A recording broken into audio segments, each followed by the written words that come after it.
শেখ হাসিনা পালিয়ে গেছে, শেখ হাসিনা নাই, শেখ হাসিনা চলে গেছে, শেখ হাসিনা পালায় না। বিনা পয়সার চিকিৎসা, হাসপাতাল দিয়ে কোনটা না করেছি, সব জ্বালিয়ে পুড়িয়ে শেষ। মেট্রো রেল যে অবস্থা পুরো পড়ানো হলো, এটা মানে আমার নিজেরই কষ্ট হয়।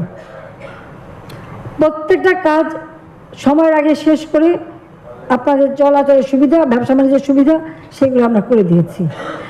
আজকে আমি উদ্বিগ্ন আপনাদের ব্যবসা নিয়ে, সেই জন্য আপনাদের ডেকেছি। কারণ আমি জানি ব্যবসা বাণিজ্য আমাদের সচল রাখতে হবে,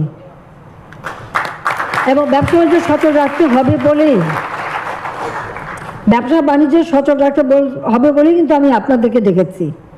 কারণ এখানে আপনাদেরও সহযোগিতা দরকার, কারণ আপনাদের সহযোগিতা ছাড়া তো হবে না। আর যে ক্ষতিগুলি হয়েছে এবং কারা করলো,